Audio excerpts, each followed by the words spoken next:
Bonjour, bienvenue dans ce deuxième épisode de ce podcast que j'ai tourné avec Jennifer. Dans cette deuxième partie, on va explorer ensemble les croyances limitantes en yoga, les gourous maléfiques, les gourous qui sont un peu plus sympas. On va parler également des diversités dans la pratique du yoga et l'attente que pourraient avoir les pratiquants de yoga à La Réunion. Et enfin, on va également parler de la tendance des schémas mentaux que peuvent avoir certains pratiquants de yoga à La Réunion. Et je vous souhaite à tous une très belle écoute. Exactement. Et je trouve que c'est important que tu souhaites devenir professeur de yoga, que tu sois un professeur de yoga débutant ou même avancé, ou très très expérimenté. En fait, il faut jamais cesser d'apprendre, tu vois. En permanence, se remettre en question, aller découvrir des choses. Mais après, c'est les caractères de chacun. Voilà. Alors, ne jamais cesser d'apprendre, ça prendrait quelle direction? Parce que, je sais pas, quelqu'un qui est dans sa pratique, les yeux fermés tous les jours, il se dit, moi j'apprends quelque chose tous les jours. Ça veut dire quoi, ne jamais cesser d'apprendre? Parce que c'est... De ne pas rester sur tes acquis. Parce que on est quand même des êtres à la base d'évolution, tu vois, de changement. Et peut-être qu'il y a des choses que tu as appris il y a quelques années, tu le vois pas de la même façon maintenant aujourd'hui. Tu vois. Après, moi, ça reste peut-être mon expérience. Mais des fois, tu te remets en question sur certaines choses. Et c'est là où c'est intéressant. Parce que sinon, on reste, tu vois, fermé vraiment dans notre idée non, c'est comme ça et pas autrement. Le travail de l'énergétique, c'est ça et c'est pas autrement. On en revient à la spiritualité aussi, Ouais. tu vois. J'ai déjà vu des travails sur l'énergie, mais qui étaient aberrants d'un point de vue anatomique. Ouais. C'est-à-dire que c'est comme si on avait pris le tracteur et qu'on roulait sur le squelette pour faire passer l'énergie. Je me suis dit, comment ça peut fonctionner? Ouais. Ouais. Donc du coup, d'où l'intérêt d'aller voir d'autres personnes, d'autres profs, de s'intéresser, Juste rester ouvert, je pense. de rester ouvert et de sortir de cette zone de confort théorique. Ouais. On se dit, c'est bon, Ouais. je sais pas mal, là, ça va. Là, de temps en temps, Ouais. Mais après, tu as besoin aussi d'avoir des moments d'intégration. Bien sûr. Une fois que tu as appris beaucoup de choses, surtout au début dans le yoga, quand tu lis plein de trucs, sur le côté très physiologique, pragmatique, et puis après quand tu vas dans des choses beaucoup plus avancées, énergétiques, spirituelles ou autres, mais prendre le temps d'intégrer. Ok, là je fais une petite pause, je vais checker aussi est-ce que ça résonne avec moi, est-ce que j'ai envie d'aller chercher autre chose. Je vais rebondir sur ce que tu as dit au début du podcast. Quand tu parlais de ton accompagnement et ton accompagnement holistique, sur le fait de faire tomber des croyances chez les hommes comme chez les femmes, c'est quoi les croyances limitantes les plus redondantes, les plus présentes, celles qui reviennent le plus, ça serait lesquelles? Peut-être qu'on peut commencer. Est-ce qu'il y a un tri à faire, homme-femme, ou finalement peu importe? Alors, il y a des croyances, je trouve, que tu sois un homme ou une femme, elles se rejoignent. Il y a beaucoup sur l'estime qu'on a personnelle, la valeur qu'on se porte. Voilà. Il y a... Bon, des fois, on est notre propre bourreau, hein. J'allais dire gourou, mais aussi on est notre propre gourou aussi. On est les deux, tu vois. Mais on est très dur, en fait. Des fois, il y a des choses qui sont très dures qu'on se dit à soi-même, ou alors c'est non, je suis pas capable. Ou alors, des fois, tu as ce petit syndrome de l'imposteur. Non, mais j'ai pas assez de connaissances. J'ai pas fait assez de formation. Mais je suis pas assez bien, même physiquement, pour faire du yoga, par exemple. Parce que mon corps, moi, j'ai des personnes qui veulent pas venir parce que, non, il faut d'abord que j'aille faire un petit peu de sport, tu vois, parce que là, j'ai quelques kilos et voilà, c'est pas possible de faire un cours. Alors, des fois, je propose un cours privé, comme ça, la personne, elle est plus en sécurité. Parce qu'il y a aussi la singularité de chacun, tu vois. Tu as des personnes, au final, qui préfèrent être qu'avec le professeur parce que ça va être des personnes qui sont très introverties, très sensibles. et elles peuvent pas être dans un groupe.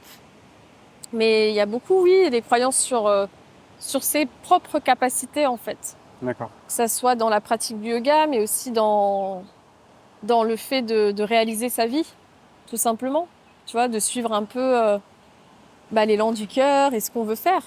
Et pas rester bien aligné comme la société, des fois, souvent, voudrait que ça soit, tu vois. Donc moi, j'ai beaucoup des croyances comme ça. Après, il y a des croyances dans l'accompagnement holistique où là, c'est un peu plus personnel. Parce que vu que je travaille sur l'énergie féminine et masculine, bah forcément que je vais aller voir du côté du lien que tu as avec ta mère et avec ton père et qu'est-ce qui a été mis un peu dans la tête. La marmite. Voilà, ouais. Dans la marmite, tu vois, pendant ton enfance en fait, parce que ça construit aussi qui tu es là aujourd'hui. Donc c'est là où moi je m'amuse bien dans ce côté-là. Tu t'amuses bien? Ouais. Bah ouais, j'aime bien, tu sais. Une fois qu'on avait parlé, où tu disais, toi, t'aimes bien faire un peu l'avocat des fois du diable ou autre. Ouais. Bah moi, j'aime bien aussi aller, tu vois, aller creuser un peu. Parce que dans le but de cet accompagnement, c'est de redonner à la personne vraiment son pouvoir personnel. Et plus être en mode je subis. Ouais. Donc tu retrouves ta responsabilité. Tu vois, ta responsabilité dans ta vie, en fait, tout simplement. Et puis même s'il y a quelque chose qui va pas, je suis capable de le changer. Et de faire face à ces croyances, ces personnes-là, sur le moment, ça se passe comment? Ça se passe plutôt bien, plutôt difficile Alors ça va dépendre je suis en train de penser là à une de mes coachées et il y avait une des séances, j'en propose 4. Après, il y a 12 rendez-vous. Tu vois, il y a du yoga dedans. Ouais. Donc il y a 5 séances de yoga. La première partie, c'est vraiment un yoga très, je dirais, l'énergie yin, tu vois, pour déjà travailler sur le système nerveux, apprendre à le réguler, parce que je vais avoir des personnes au final qui sont complètement dérégulées sur leur système nerveux, ou qui sont très anxieuses, ou alors qui vont avoir une hypersensibilité très exacerbée. Donc tout ça, en fait, c'est des signes en fait que ton système nerveux, il y a un truc qui se passe, c'est pas bon. Tu as des problèmes d'insomnie, de sommeil, des problèmes de digestion ou autre, c'est que ton nerveux, c'est un des signes de dérégulation. Okay, donc la première partie, c'est ça. Et je commence pas par l'autre partie, en fait. Parce que l'autre partie, c'est le côté un peu plus yang, masculin. Et si je fais l'inverse, je vais aller bim. Encore une fois, ce qu'on disait tout à l'heure, je vais taper dedans et on va aller creuser. Et allez, sors le leader qui est en toi, casse tes croyances. Ah ouais. Mais en fait, la personne, ça... Oh non, là, il y a trop. Il y a trop. Parce que moi, je rentre aussi dans son petit cocon qu'elle s'est forgé, sa zone de confort. Et forcément, là, je vais aller gratter. Le but, c'est de casser, en fait, tout ce qui te limite, entre guillemets, même si tu auras toujours des croyances. Mon but, après, c'est pas de venir forger d'autres croyances. On a chacun ses croyances et moi, je respecte ça, mais à 100%. Moi, je veux juste, encore une fois, ouvrir une porte. Ok, ouvre une porte. Est-ce que cette croyance, elle te sert ou pas, au final, quand tu observes?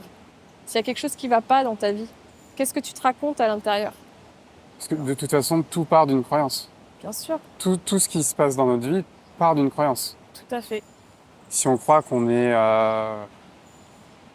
très fort, qu'on sait super bien communiquer, etc., on va se visualiser en train de bien communiquer.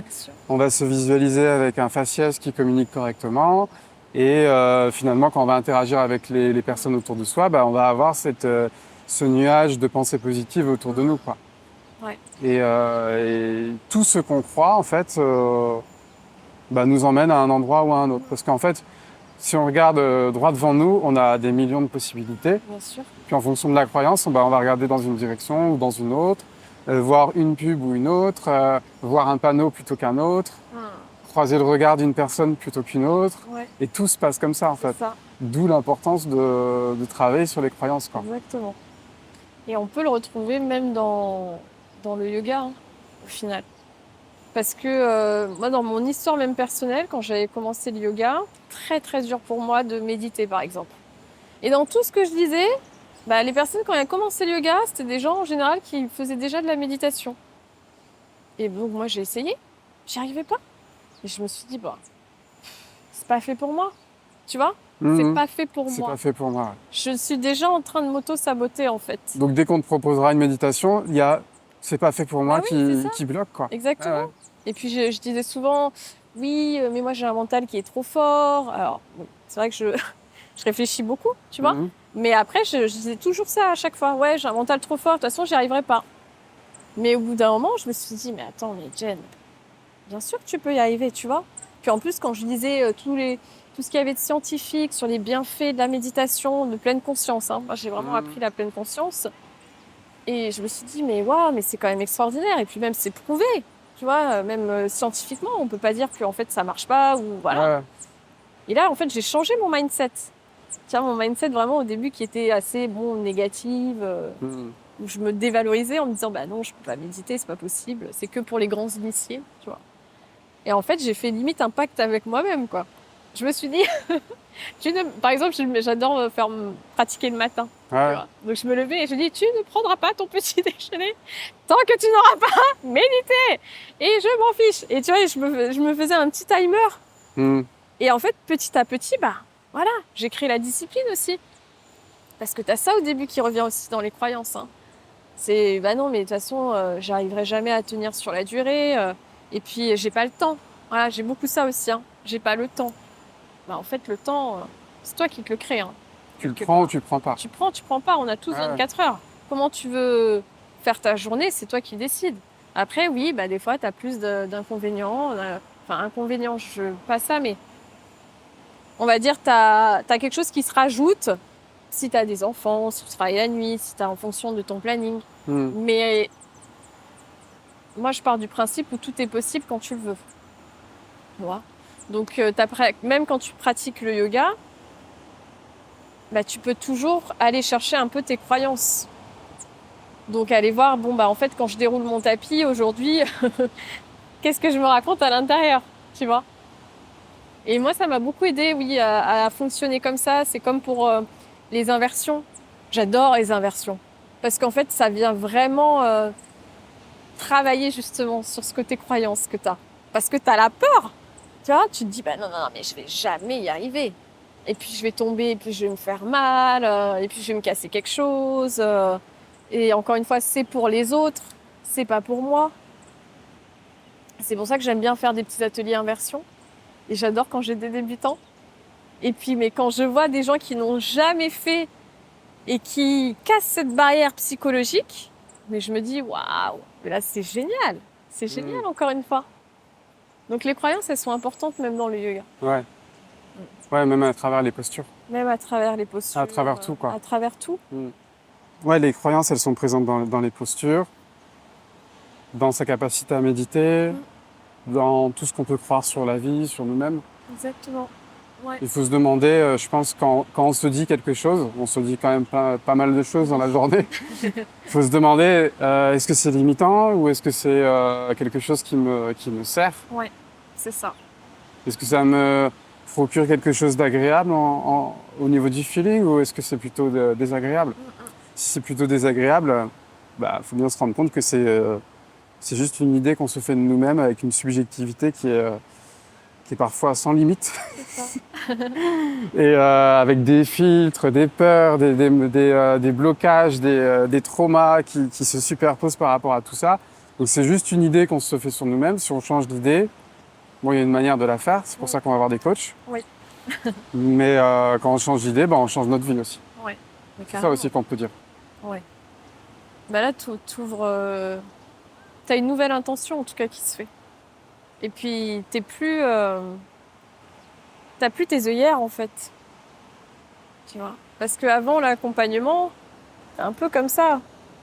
Je suis dans ma zone de confort, et puis je reste là-dedans. Mais elle me fait tellement souffrir que je veux quand même en sortir. Voilà, c'est ça.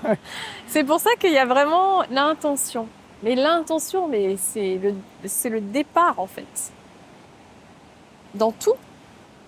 Quand je déroule mon tapis, quand je vais commencer ma journée, quand je veux faire justement un accompagnement comme ça, c'est de se dire, mais pourquoi tu le fais ?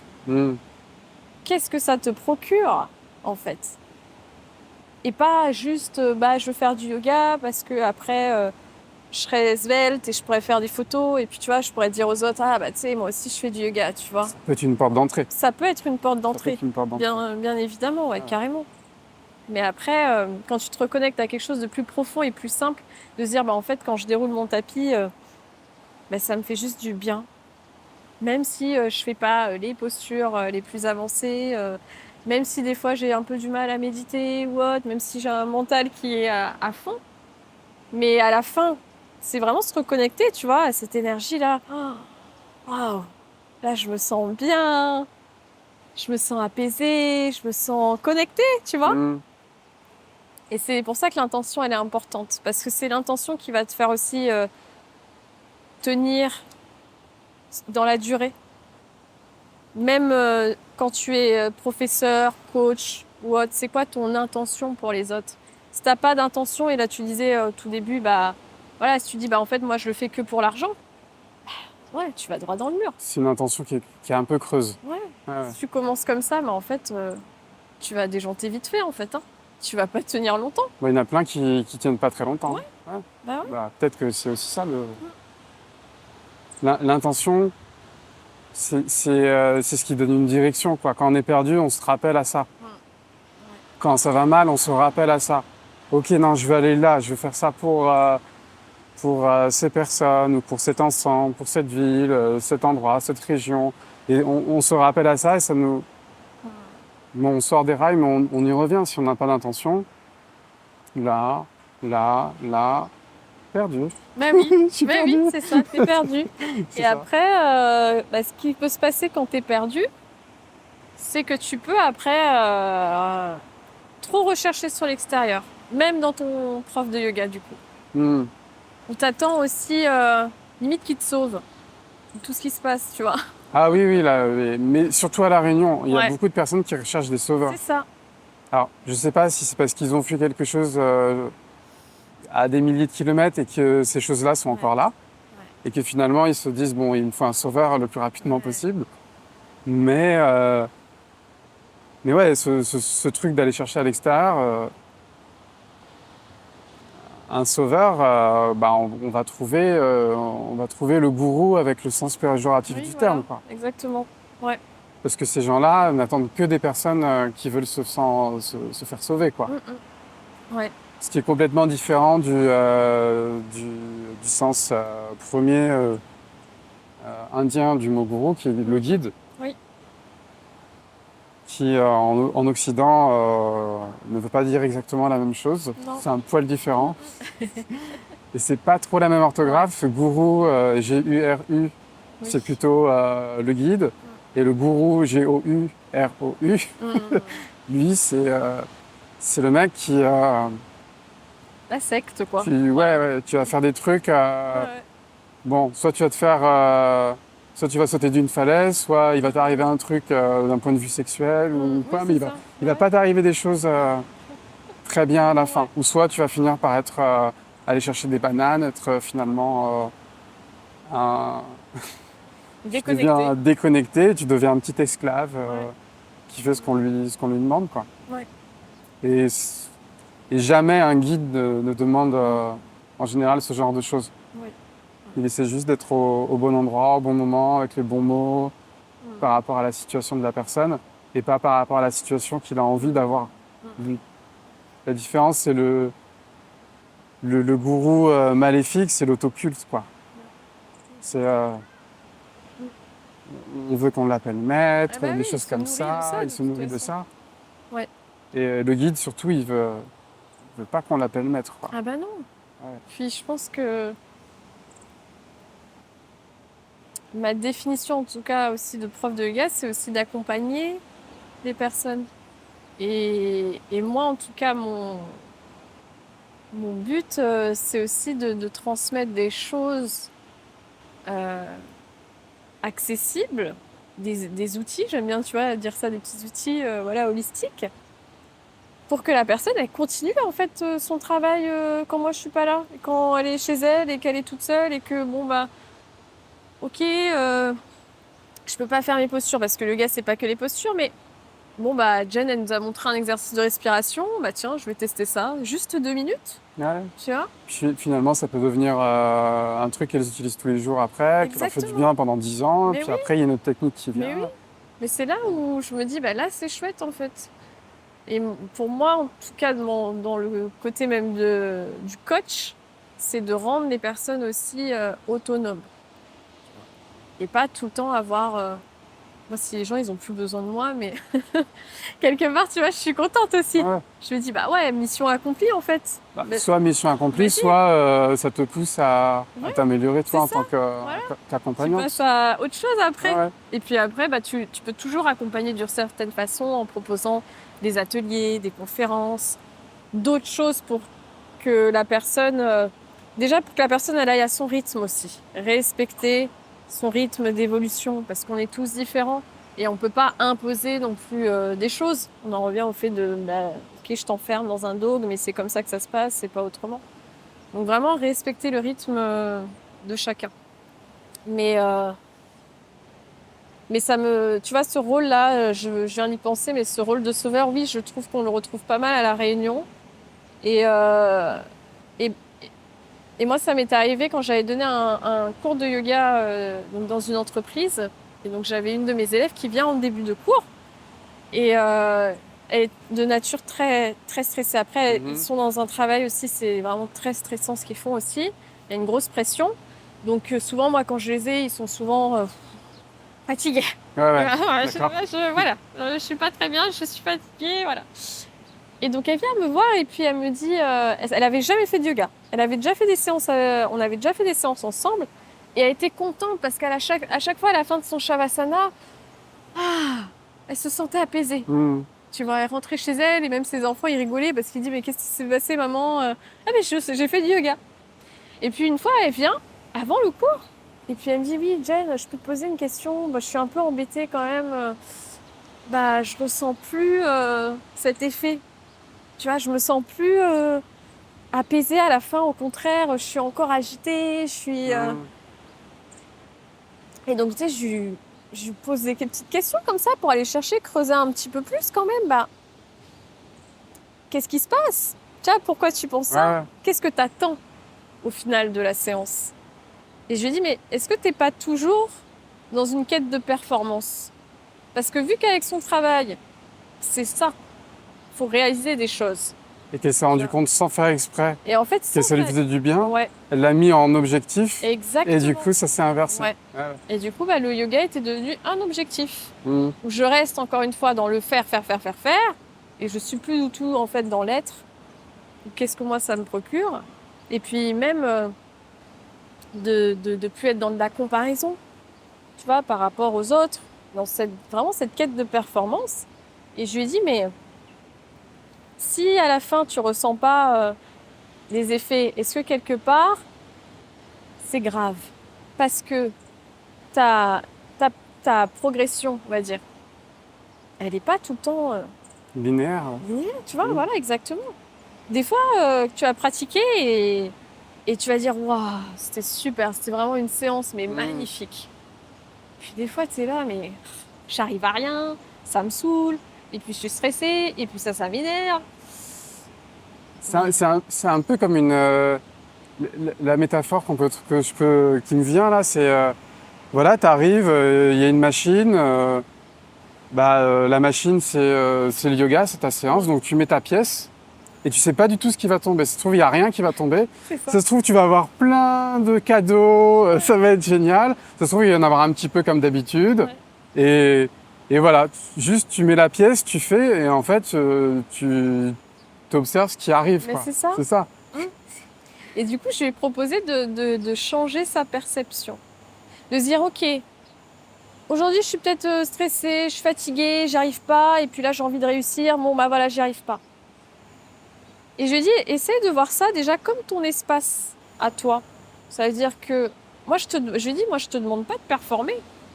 Je te demande pas d'être quelqu'un d'autre, je te demande juste d'être toi entièrement. Et puis, si tu es sur ton tapis et que là, tu vois que tu es agité, on est dans l'acceptation au final, tu vois, de ce qui se passe. Tu là vois, maintenant. Tu observes. Voilà, tu observes. Et quel est l'intérêt d'observer du coup ça? Et bien c'est là où ça crée un changement. C'est de réaliser cette dualité peut-être. Et c'est ça. D'accompagner en fait. Carrément. Ouais. Et ce qui a été marrant, tu vois, au début de la séance, donc quand je lui ai dit ça, voilà, écoute, je lui dis c'est ton espace, tu prends pas la tête, tu vois.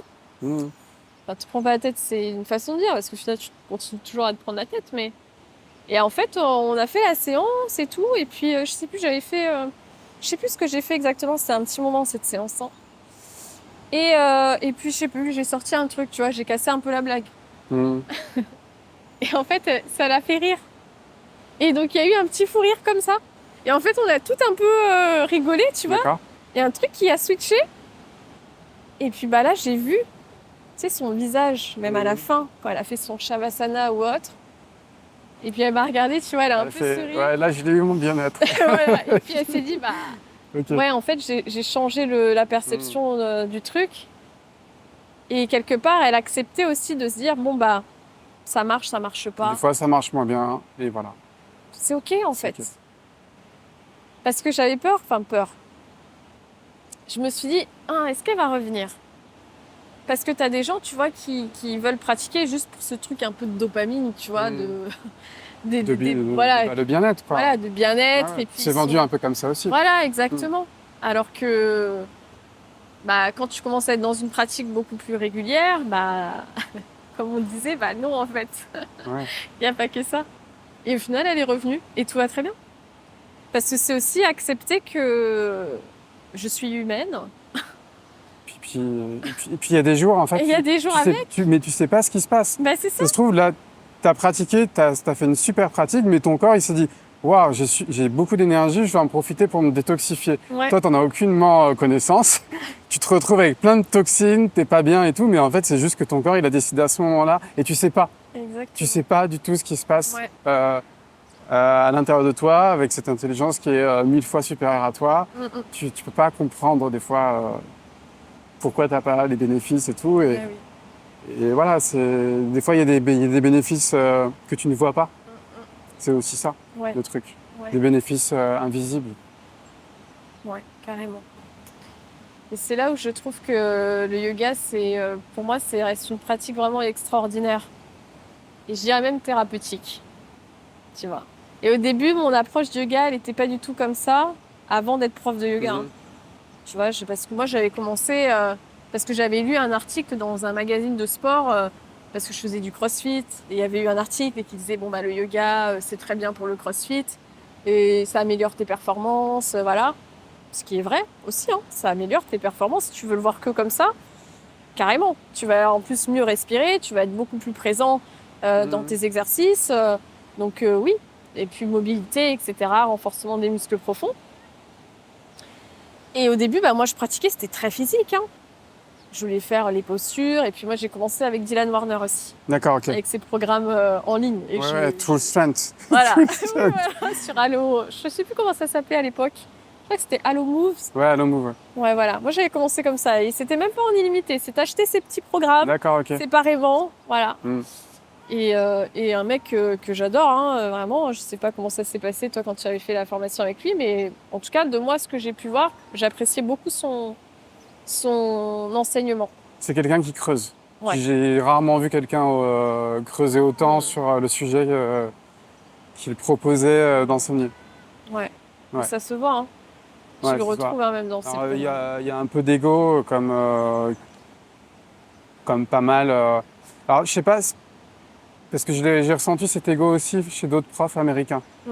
Est-ce que c'est pas notre perception de français oui, ça raconte et tout, tu vois, parce qu'il y a quand même pas mal d'Américains très calés, des génies dans leur domaine. Et je me suis à chaque fois dit, un petit ego quand même. Et bon, c'est toujours sur des Américains. Ah ouais, ils sont plus, comme on dit, dans le show, quoi, aussi, hein, je pense, les Américains. Donc il y a ça, hein, parce que moi, quand j'avais fait le level 1 de CrossFit, c'était des Américains aussi, et c'était hyper show, quoi, tu vois. C'était ça, voilà, exactement, quoi. Mais ils ont confiance en nous. Peut-être plus que nous. Peut-être plus que nous, exactement. Peut-être plus que nous. Et je pense que la sensation que quelqu'un a beaucoup d'ego, c'est souvent quelqu'un qui a plus confiance en nous, en soi que nous. Ouais, carrément. Je pense. J'avais fait une vidéo sur l'ego pour dire que c'était pas du tout ça. Ça avait rien à voir avec tout ça. Ouais. Mais après, j'ai switché, tu vois.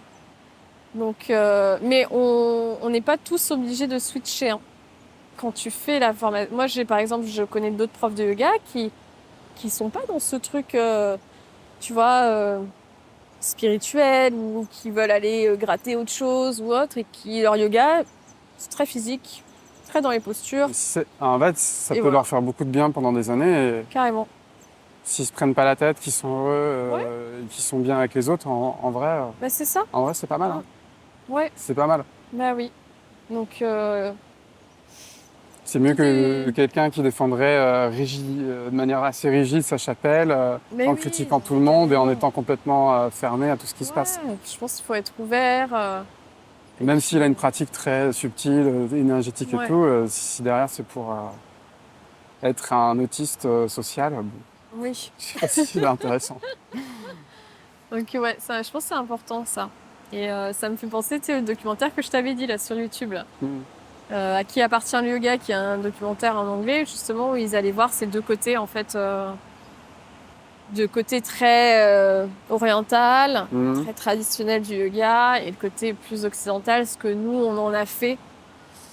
Des fois, ça allait vraiment dans des extrêmes aussi. Bien sûr. Tu vois, genre faire du beer yoga, par exemple, voilà, ou faire du yoga avec des chèvres qui te montent sur le dos. Bon. Ouais. Mais bon, après, comment... On s'est amusé avec Nicolas à le vendre, à faire des speeches pour vendre le yoga bière et tout. On a été surpris de notre argumentaire dans ce jeu. Ouais, on s'est surpris à argumenter. J'ai même mis l'argumentaire en audio en début d'un cours parce qu'on avait le temps et tout. Mes élèves, ils ont rigolé sur le yoga bière. Ils m'ont dit c'est convaincant. Hein. On a envie de le faire. Donc des fois, c'est vrai qu'on peut trouver des arguments pour tout et n'importe quoi. Bon, après, disons que la mentalité orientale, elle est ce qu'elle est. Puis les gourous indiens qui sont venus exporter le yoga, ils sont venus exporter le yoga avec un angle occidental, un discours pour les occidentaux et une adaptation du yoga pour les occidentaux. Donc, entre guillemets, il ne faut pas se plaindre. Non, carrément. Que le yoga n'est pas authentique si tu l'as exporté d'une certaine manière, mais ça c'est pour la petite histoire. Mais voilà. Voilà. Donc le yoga c'est pour tout le monde. Et c'est ça, c'est là où c'est chouette et puis à la Réunion on a quand même cette chance d'avoir. Je trouve qu'il y a quand même beaucoup de yoga, qu'il y a beaucoup de profs aussi. Donc tu as quand même quelque part une diversité et il y en a pour tout le monde en fait. Il y en a pour tout le monde. Tout le monde peut faire sa place, même quand tu veux développer ton activité ou même quand tu recherches juste à pratiquer. Et c'est cool. C'est chouette. Si on a besoin de te retrouver en ligne, sur les réseaux, on te retrouve comment? Alors, je suis sur Instagram, Jen Glaise Yoga. Facebook aussi, Jennifer Glaise, tu vas voir coach holistique. Et après, j'ai mon site personnel, jenniferglaise.fr. Il y a toutes les informations concernant mes cours collectifs, mes cours privés, mes accompagnements, futurs ateliers. Et voilà. Donc, je reste disponible sur les réseaux et Internet, avec grand plaisir. Si tu peux nous donner le mot de la fin. Le mot de la fin, je pense que je l'ai dit juste un peu avant, mais de pratiquer en tout cas le yoga qui vous fait du bien et de garder sa propre intention. J'aime bien dire une intention pure et personnelle. Tu vois. Parce que c'est ça qui est le plus important au final. Et pas forcément toujours faire ce que les autres attendent. Mais ce qui me fait vraiment du bien, et des fois c'est vraiment dans la simplicité qu'on se connecte à quelque chose d'hyper grand, et même dans le yoga. Voilà. Okay. Merci à toi Merci, Cyril. Pour cette interview. Oui. Et à bientôt. Oui, à bientôt, avec grand plaisir. Si vous avez aimé, n'hésitez pas à laisser un j'aime, un like, commenter. Un podcast, à chaque fois, c'est environ 10 à 12 heures de réalisation, de préparation, etc. Donc votre contribution, c'est juste un j'aime, et ça fait toujours plaisir, mais ça fait aussi du bien à la chaîne et à la diffusion du podcast que l'on met beaucoup de temps à créer, mais qu'on crée aussi avec beaucoup d'amour. Merci d'avoir écouté ce podcast. À bientôt.